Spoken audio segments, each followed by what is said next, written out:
Recently, I've been thinking about how all of the narratives out there about trans people, and especially trans feminine people, are defined by the violence we experience.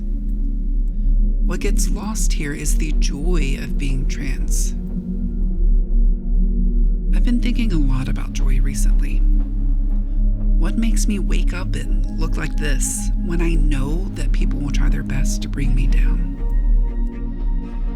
What makes me keep going even though I don't see an expiration date for being harassed, disregarded, shoved, insulted, laughed at? And what I started to realize is that the delight I experience when I look at myself and who I am femifesting is unparalleled, ancestral, soul-affirming. The joy of not having to define and live my life by imposed standards and borders. The joy of being able to constantly change, adapt, reinvent, shift, transform. And that got me thinking, could it be that the reason we experience so much oppression is because of their repression? Could it be that the reason we are harassed is because others too recognize our joy? Could it be that they cannot take us because they have become accustomed to their own misery? I want so badly for the world to feel entitled to its joy, to its pleasure, to its delight. I want so badly for people to give themselves permission to try, transgress, transcend. I want so badly to be able to walk down the street without having the joy punished out of me. I want so badly to share this with you. This unbecoming, this invitation, this joy.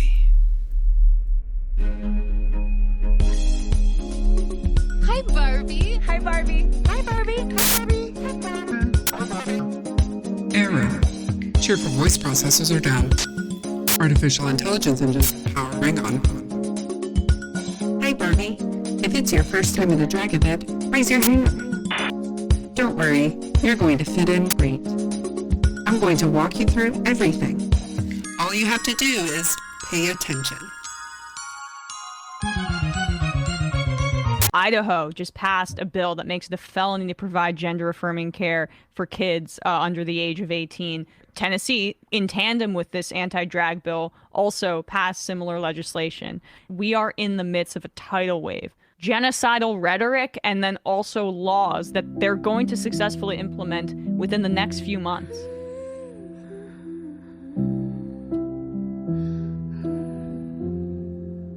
I used to float, now I just fall down. I used to know, but I'm not sure now what I was made for.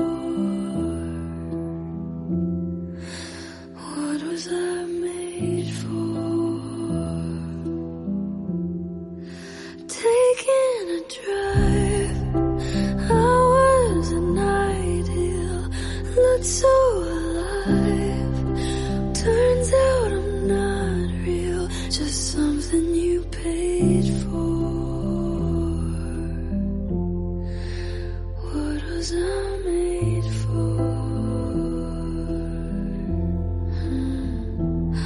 'Cause I mean, listen, it's about bigotry and control. That is just a reality. The Republican Party is not doing anything new. They are galvanizing around the same things that they always have, and they are just rebranding and reframing it. And that's what it's about. If we allow communities, if we allow the LGBT community, if we allow trans people, if we allow Black people, if we allow everybody to share their history, to share their culture, to celebrate, to allow for children in a new generation to be raised in that where they're not looking at those people as other, where they're not judging them, where they can delight in these things and community can come around it, you no longer are able to maintain a society that has its institutions built around ostracizing those people. It has nothing to do with the drag shows. What it allows them is to create a means to justify harassing trans people. But trans people don't have a seat at the table. So they're like, all out war, and let's get it on the books before they can get a seat at the table to do anything about it.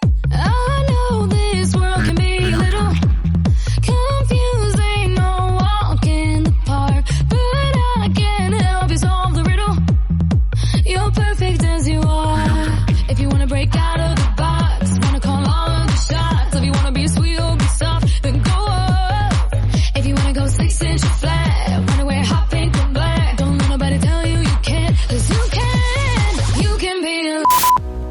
hope that people become educated from the round table. I hope they see that we're humans, and I hope that people open their minds and their hearts and realize that we deserve to be happy, loved, and to live our lives just like you.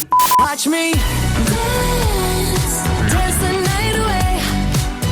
Wait, do that again. It's a drag show and some of you missed the claps. 2 claps. Lady Grey? Dance the night away. That's better. Now everyone together.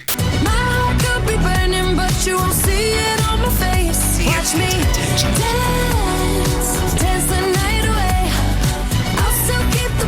We don't want to get too carried away. It is a family show after all. Can't be too happy. Now, this doesn't mean the audience participation is over.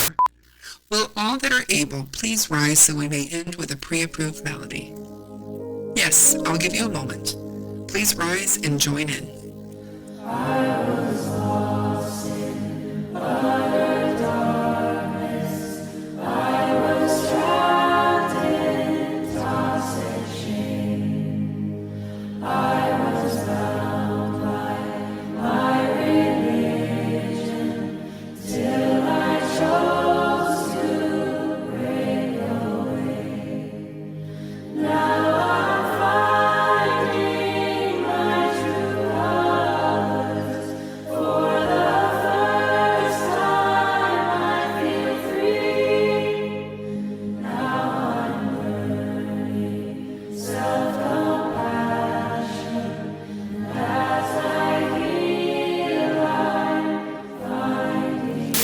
To do is pay attention. Bye, Barbie.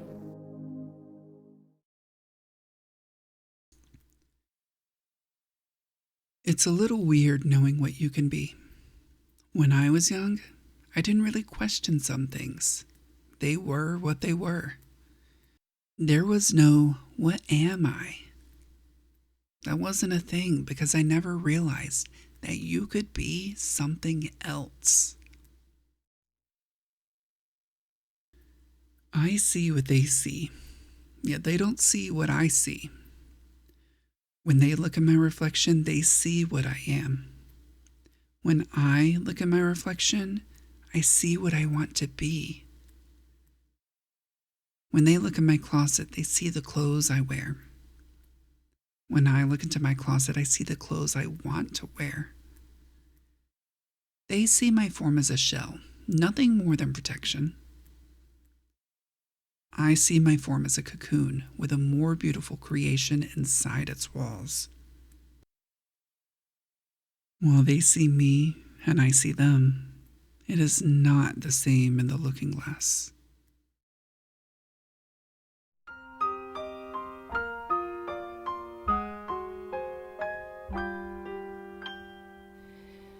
What do I see? That's the question I'm most afraid of. One that asks me what I'm really made of. What do I see? Much more than a reflection, a romance with sheer perfection.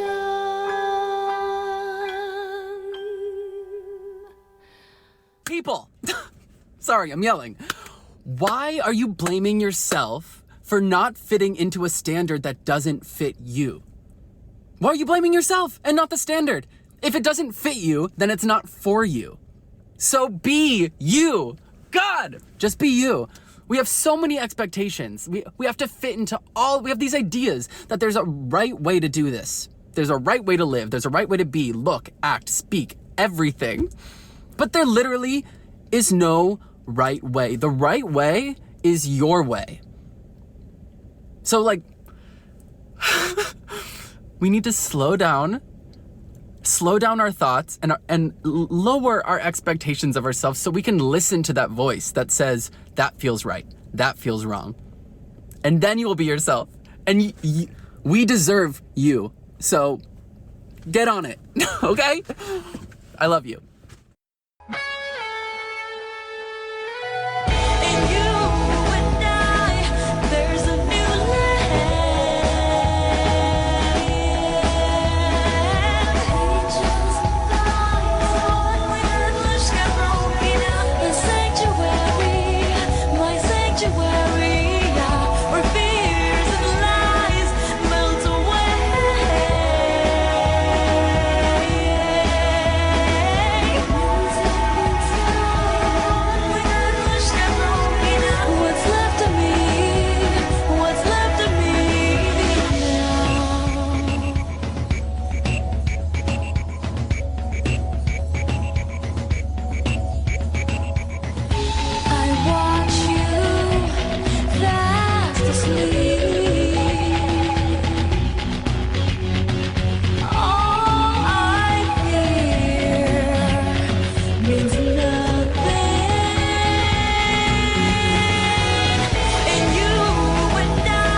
Maybe gender is a universe, and within it, we are all stars.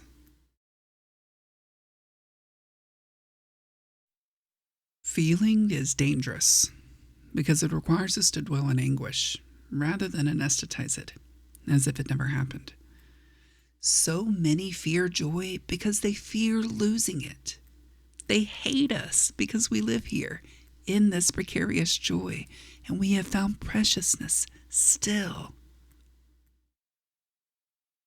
It is far easier to desensitize ourselves to the world, but what about the romance of living? The tundra of grief, of striving, of becoming like every breath is an invitation to another way of being. What about the dignity of being? I won't settle for anything less. I would rather weep than pretend. I would rather be hated than be digestible. I would rather be mirthful than meander around like happiness is some rare ray of light piercing through my window. It's not that we are extra. It's that we're feeling, and you are not. Or rather, you refuse.